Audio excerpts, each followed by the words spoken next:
सानाम को जोहार इन रघुनाथ हेम्ब्रम सोनू आशा इन जो भागी रे पे तहें को तो आपे सानाम को लगे तेज मिट्टी कहानी अगू का जो आजम तावन पे मजा पे नामा और निजर अपनारा जीवन सारा तुलना लगे चेष्टा तावन पे तो मिट्टी बीर रे जो जीव जंतु को तहें केना मिद दिन गाधा और तरुब किन खपरियना चेत कथा इदी काते किन खपरियना गाधा मेन के आज हुई घास दो आराग गया तरुब में घास तो सगो गया और गाधा में आज हुई घास तो आराग गया तरुब में आज हुई घास तो सगो गया नोआ कथा इदी काते हुई खपरिय खपरियते बीर रिनी मजी हाड़ाम बांगा राजा ठन किन सेटरना राजा हुई कुल बांग मजी हाड़ाम हुई कुल उनी ठन किन सेटरना तापरे गाधा में नेल में से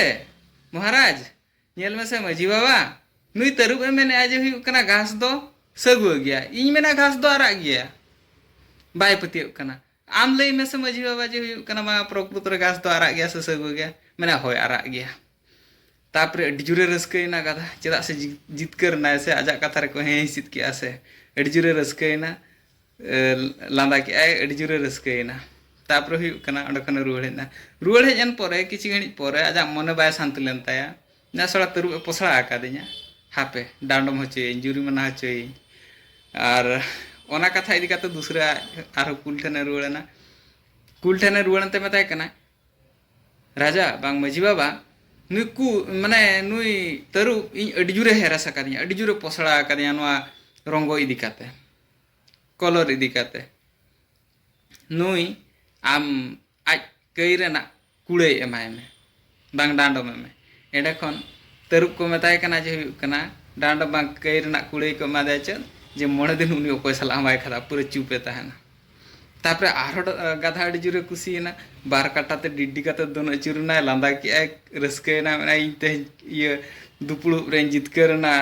इन ये माने दाड़ेना मेनते तापरे तरुबे मेने अकुल ठेन नेल बिन मजी बाबा नेल बिन महाराज जे घास तो सगुआ गया चेक लकारे अबिन घास बिन आराग गया मेनते बिन लई केते हुई कना इन कुड़ै बिन एमादिया जे हुई कना बांगा इन मोड़े दिन ओकोय सला बइन कथा ये माने कई किया मेनते बिन लई किया तापरे हुई कना इन भूल गया मेनते चेक लकारे हुई कना अबिन बिन ये किया हे सिनते हुई कना इन बिन दंडो बिन एमादिया तापरे कुल ओंडे खने लईया पुइलु नोआ कथा इदी काते इन आमी डांडम के मिया बांग कई रना कुड़ैñ एमाद मिया जे आम गाधा सला चेदा आम खपरियो पुइलु कथा तो ओना लेका के आबा जीवन रे अडी उतर होड़ ओंकान को मेना पा जहा पड़र की माने चेद हुंकु ओकोय सला मतलब बन अंता को आको ओका कथा को लेया ओना कथा इदी काते के हे हिसी दो में बखान दो हुई कना आम प्रतिबादा का आम कान दो हुई कना बांग आम दम दोष कना आर नोआ समाज रिन जे हुई कना मारंग मारंग आबो